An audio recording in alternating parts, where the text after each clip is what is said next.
Bienvenidos a Ciline MX, soy Erika González. El día de hoy tenemos la participación de Julián Macías Tobar, especialista en redes y director de Pandemia Digital, a quien agradecemos mucho la oportunidad de esta entrevista que nos concede desde España. Decidimos seccionar la entrevista en dos partes para facilitar la comprensión de los temas. Les presentamos la segunda parte. Bueno, aquí tenemos la segunda parte de la entrevista. Signal Labs hizo una valoración de bots y nos calificaron como bots.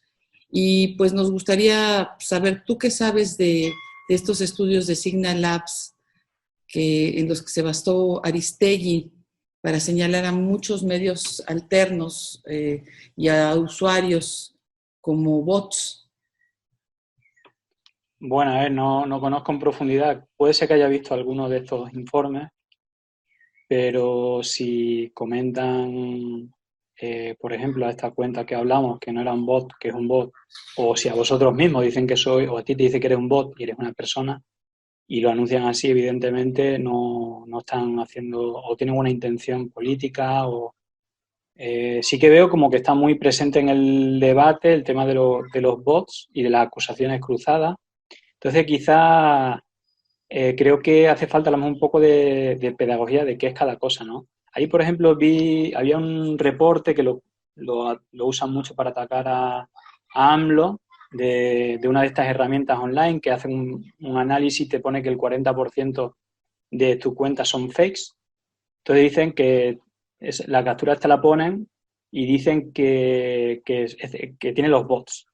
Entonces, por ejemplo, poniéndote este caso concreto, normalmente estas aplicaciones que como que te detectas cuentas fakes en tus seguidores, lo que hace es analizar, imagínate si AMLO tiene, no sé si tiene 5, 6, 7 millones de seguidores, de esos 7 millones de seguidores solamente analiza 1.000 o 2.000 cuentas, no más. Y normalmente te analiza o las últimas que te siguen o las primeras, es decir, en la cola, porque empiezan a analizar, por cuestión de programación, porque todas estas herramientas son automáticas, te analizan o las primeras 1.000 o 2.000, que normalmente son 1.000 o 2.000, hay varias herramientas, y las hacen las más antiguas o las más nuevas. Entonces hay una especie de algoritmo que normalmente es si tiene una foto de perfil o si, por ejemplo, no tiene mucha actividad, así que no tiene actividad, o tiene muchas más cuentas seguidas que seguidores. Bueno, una especie de algoritmo en cuanto a la suma de ese algoritmo, si llega a un número, pues te catalogan como bots. ¿Qué es lo que sucede con cuentas con muchos seguidores y que son antiguas?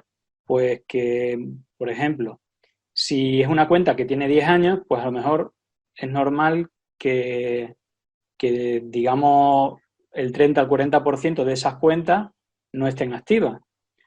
O en cambio, si te coges las últimas, pues muchas de esas cuentas, pues al principio Si no es lo mismo una cuenta que tiene 8 millones de seguidores, que tiene como muchos seguidores, a una cuenta de 3.000 seguidores que a lo mejor te analiza todas, o casi todas. Entonces, si te coges las últimas, a lo mejor el patrón se repite mucho, tanto por ser muy antiguas como por ser muy nuevas. Muchas veces cuando te haces una cuenta nueva, pues, por ejemplo, no tienes puesta una imagen, o empiezas a seguir muchas cuentas pero todavía no tienes seguidores, o no tuiteas. Entonces, estas herramientas no valen absolutamente para nada. Pero incluso dicen que son bots, cuando no tiene nada que ver, es lo contrario. Un bot normalmente lo que tiene es mucha actividad, no nada de actividad que normalmente. Entonces, creo que habría que diferenciar, primero, ¿qué es un bot? Un bot es una cuenta automatizada, ¿vale? Es una cuenta automatizada que se hace mediante un software y normalmente no...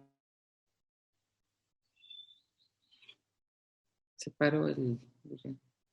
3 o 4.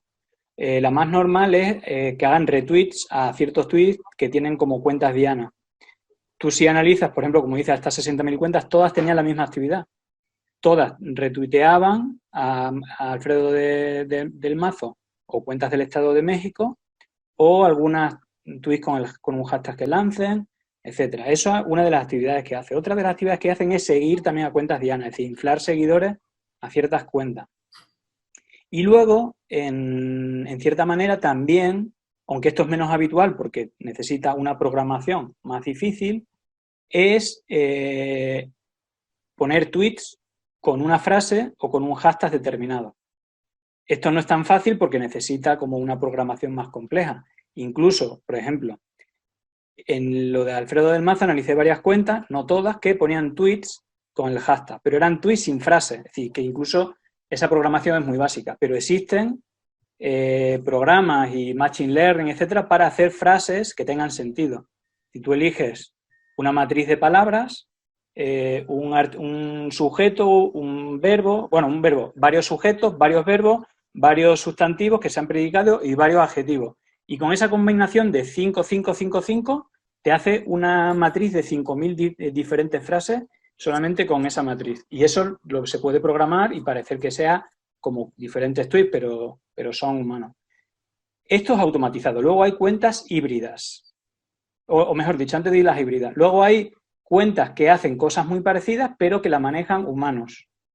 Y aquí hay dos tipos de esa actividad de humanos. Una, actividad empresarial, se contrata a una empresa que, por ejemplo, y esto ya me han dicho que en México se hace, es decir, que se ha hecho y que normalmente, vamos, que es conocido. Imagínate en una sala hay 100 chicos jóvenes, ¿no? Normalmente son chicos jóvenes, y cada uno de ellos administra 100 cuentas.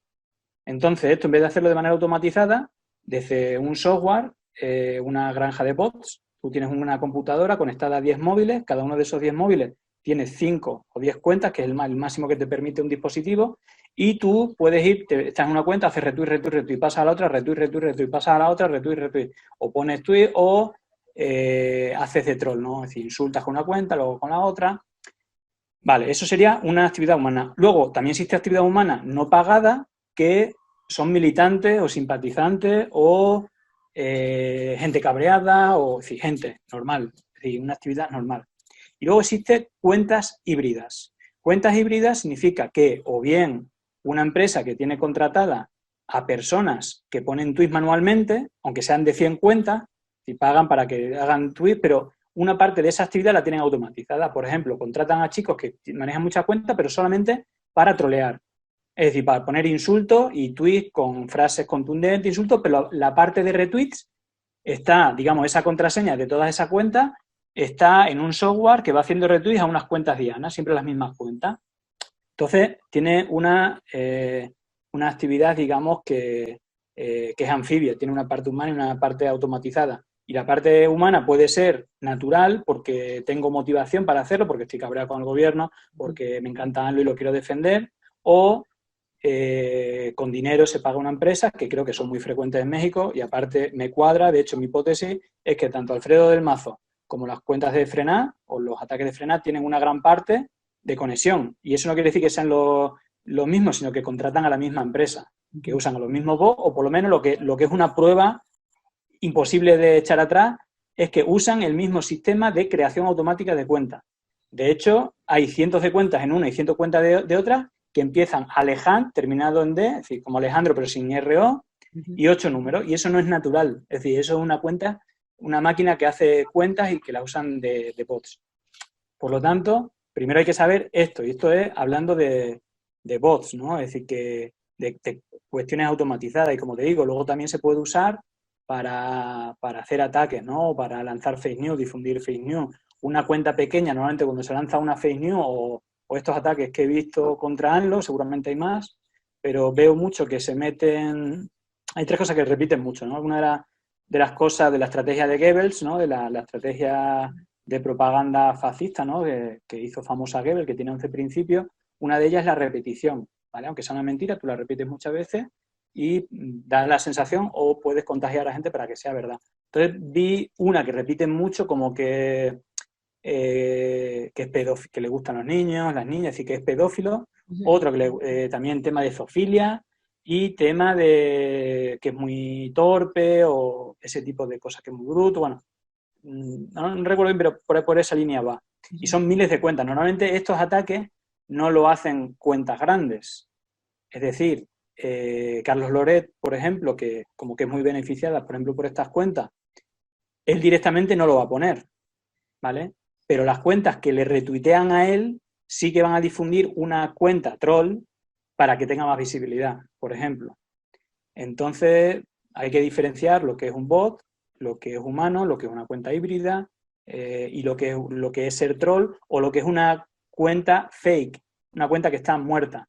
Es decir, hay otro tipo de bots que solamente hacen, es decir, se compran, esto era, hace 10 años, era al inicio de Twitter, los famosos lo hacían. Había empresas que te vendían 100.000 seguidores, pero ya está. Tenía 100.000 seguidores y ni te retuiteaban ni nada.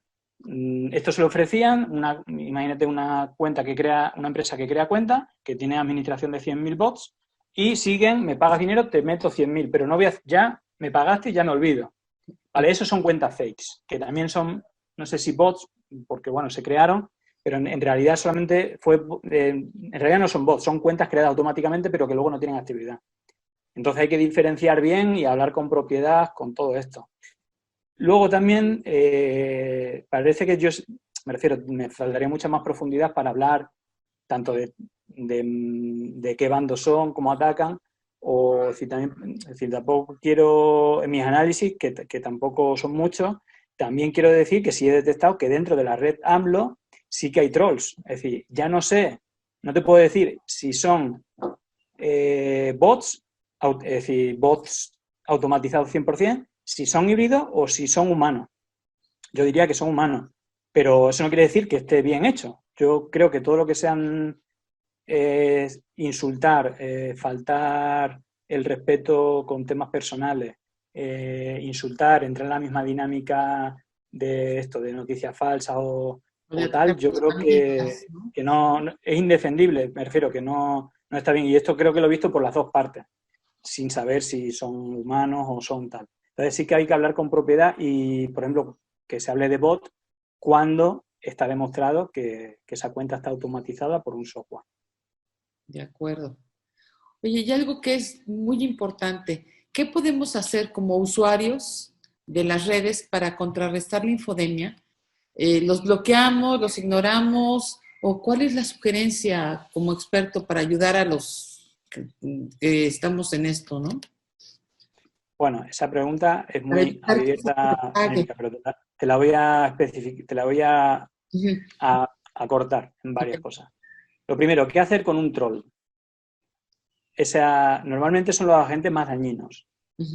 Es decir, son los que normalmente tienen como usuario, es decir, un usuario normal al que más le puede afectar es cuando en una conversación te insultan, ¿sabes? Porque esto, al final, como usuario, cuando das una opinión, muchas veces te saltan trolls. Lo primero es que a mucha gente le afecta negativamente, como, bueno, ¿sabes? Como que salta o le responde o se cabrea, o incluso si son masivos, porque existen ataques a AMLO y a gente del gobierno que son masivos y con todo tipo de insultos, con datos personales, infundios, descalificaciones, difamaciones, incluso en el ámbito personal, el ámbito familiar, el ámbito académico, el ámbito profesional. Lo primero que yo digo que hay que tomárselo con cierta filosofía, porque todo esto es artificial. Cuando son ataques de este tipo, normalmente es artificial. La gente no es tan mala, me refiero, no masivamente, no pone y masivamente todo el mundo responde con insultos y tal. Normalmente estos tipos de ataques son organizados, automatizados o con empresas pagadas para que lo hagan. Entonces, habría que no darle tanta importancia a nivel personal para que no te, digamos, que no te afecte. A este tipo de cuentas no hay que responder nunca. Sí, nunca se le responde. Lo que hay que hacer es denunciar y bloquear. No silenciar, bloquear. Porque si no, tú silencias, va a seguir troleando, aunque tú no lo veas, pero va a seguir. Entonces ese es mi consejo. También con las cuentas que difundan noticias falsas, lo mismo. Cuando hay una conversación con una opinión, incluso diciendo no tienes razón y tal, pero no usa, me refiero que esto entra dentro de la conversación o del debate. Cuando te dice, yo creo que no tienes razón por esto, por esto, por esto, bueno, pues ahí se puede, es decir, es la parte bonita, la parte sana de una conversación normal, pues digamos, un conflicto, pero de un tema o si no personal ni con insultos. Entonces, bueno, eso me parece que es sano, si quieres responder, se responde, si no, pero siempre sin insultos. Eso a nivel personal, a corto plazo, con la propia red. Sí que creo que es muy importante que la gente se empodere, que la gente se forme, que la gente que no se crea todo lo que ve.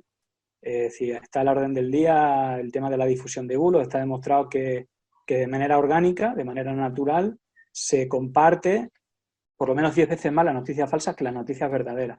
Y normalmente porque quien crea este tipo de contenido, dentro de la estrategia, yo soy más especialista en la estrategia de la extrema derecha.